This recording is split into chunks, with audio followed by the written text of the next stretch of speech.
gente, tudo bem? Eu sou Helenice Prim, vamos continuar a profecia celestina. Ontem a gente falou, era uma mega aventura, ele fugindo, né? Lembrando que a Marjorie foi pega, que o Will sumiu e ele tá sozinho e chega no abismo. E agora, o que ele vai fazer?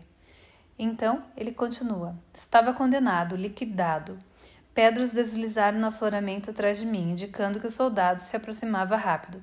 Caí de joelhos, estava exausto. Nas últimas, e com um suspiro final, desisti da luta, aceitando meu destino.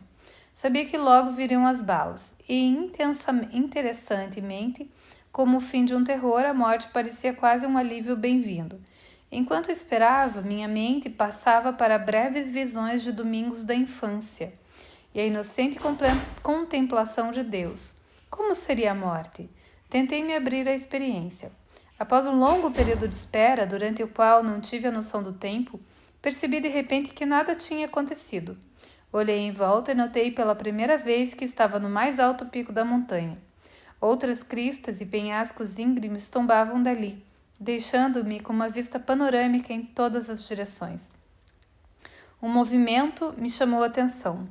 Bem abaixo na encosta, em direção ao sul, afastando-se casualmente de mim, ia o soldado, a arma pertencente ao homem de Jensen pendurada num braço. A visão aqueceu meu corpo e me causou ondas de mudo riso. De algum modo, eu sobrevivera. Voltei-me, sentei-me de pernas cruzadas e saboreei a euforia. Queria ficar ali para sempre. O dia estava brilhante de raios de sol e céu azul. Ali, sentado, impressionou-me a proximidade das rochas, colinas e rochedos à distância. Ou melhor, a sensação de que estavam perto. Tinha a mesma sensação em relação aos poucos tufos de nuvens brancas que flutuavam acima. Sentia que podia tocá-las com a mão. Ao estender o braço para o céu, percebi uma coisa diferente na maneira como sentia meu corpo. Meu braço deslizara para cima com incrível facilidade, e eu mantinha as costas, o pescoço e a cabeça perfeitamente eretos, sem nenhum esforço. De minha posição, sentado de pernas cruzadas, me levantei sem usar os braços e estiquei-me. A sensação era de leveza total. Olhando as montanhas ao longe, observei que uma lua diurna havia despontado e estava para se pôr. Parecia um quarto crescente e pairava sobre o horizonte como uma concha emborcada. Na mesma hora, compreendi por que ela tinha aquela forma. O sol, milhões de quilômetros bem acima de mim, brilhava apenas no topo da lua que descia. Eu podia perceber a linha exata entre o sol e a superfície lunar. E esse reconhecimento, de certa forma, ampliou mais ainda a minha consciência do que me cercava. Eu podia imaginar a lua já tendo mergulhado abaixo do horizonte e a exata forma refletida que ela teria para os que moravam mais a leste e ainda continuavam a vê-la. Então imaginei qual seria sua aparência quando passasse exatamente sob mim, do outro lado do planeta. Para as pessoas ali, ela pareceria cheia, porque o sol acima da minha cabeça brilhava além da terra e batia em cheio nela. Esse quadro fez correr uma onda de sensação pela minha espinha, e minhas costas pareceram ficar ainda mais eretas quando experimentei o mesmo espaço comumente sentido acima de mim, existindo também sob meus pés, no outro lado do globo. Pela primeira vez em minha vida, sentia a redondeza da Terra não como um conceito intelectual, mas como uma sensação real. Num certo nível, essa consciência me excitou, mas em outro parecia perfeitamente comum e natural. Tudo o que eu queria fazer era imergir na sensação de estar suspenso, flutuando, no meio de um espaço que existia em todas as direções. Em vez de tentar desprender-me da terra com minhas pernas, ali parado, resistindo à sua gravidade, eu agora me sentia como se estivesse suspenso por uma flutuabilidade interna, como se estivesse inflado como um balão, com hélio, apenas o suficiente para pairar sobre o solo, mal tocando-o com os pés. Era como estar em perfeita forma atlética, como após um ano de exercícios intensos, só que muito mais coordenado e iluminado. Sentei-me de novo na pedra e mais uma vez tudo pareceu próximo. O áspero afloramento onde me sentava, as árvores altas mais abaixo na encosta e as outras montanhas no horizonte. E enquanto olhava os galhos das árvores balançando de leve no horizonte, experimentava não apenas uma percepção visual, mas também uma sensação física, como se os galhos movendo-se ao vento fossem pelos em meu corpo. Percebia tudo como de algum modo fazendo parte de mim, sentado no topo da montanha, olhando as paisagens que se afastavam de mim em todas as direções. Me sentia exatamente como se o que conhecera como meu corpo físico fosse apenas a cabeça de um corpo muito maior, constituído de tudo mais que eu via. Experimentava todo o universo se vendo através dos meus olhos. Essa percepção induziu um lampejo de lembrança. Minha mente se precipitou de volta no tempo, para antes do início da minha viagem ao Peru, antes de minha infância e meu nascimento. Estava presente a compreensão de que minha vida não começara, na verdade, com minha concepção e nascimento neste planeta. Começara muito antes, com a formação do resto de mim, de meu corpo verdadeiro, o próprio universo. A ciência da evolução sempre me aborrecera, mas agora, à medida que minha mente continuava a disparar de volta no tempo, tudo o que eu lera sobre o assunto começava a ressurgir em mim, incluindo as conversas com um amigo que se parecia com Renoir. Lembrei-me de que esse era o campo que lhe interessava, a evolução. Todo o conhecimento parecia fundir-se com lembranças concretas. De algum modo eu estava lembrando o que acontecera, e as lembranças me permitiam ver a evolução de uma nova forma. Vi quando a primeira matéria explodiu no universo e compreendi como descrever a terceira visão, que nada havia de verdadeiramente sólido nela.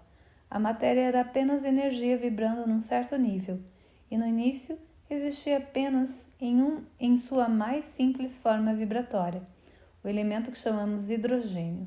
Era só isso que existia no universo, apenas hidrogênio.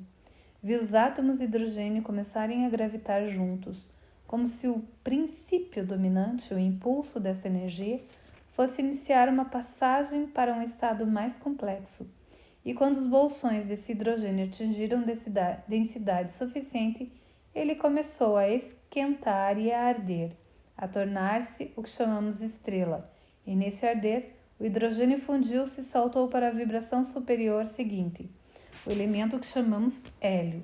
Comigo, ainda olhando, essas primeiras estrelas envelheceram e finalmente explodiram e cuspiram o hidrogênio restante e o recém-criado hélio no universo.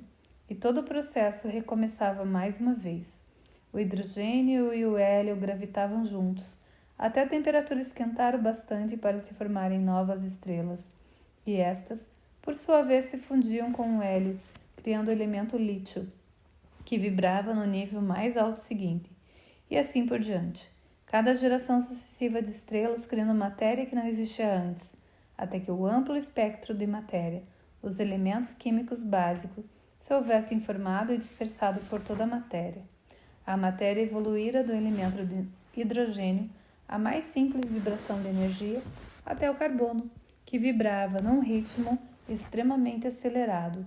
Agora estava pronto o cenário para um novo passo na evolução.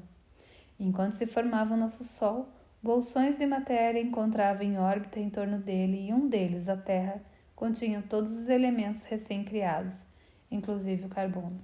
À medida que a Terra esfriava, os gases outrora presos na massa derretida migravam para a superfície e se fundiam, formando vapor d'água. E vinham as grandes chuvas, formando oceanos na crosta então infecunda.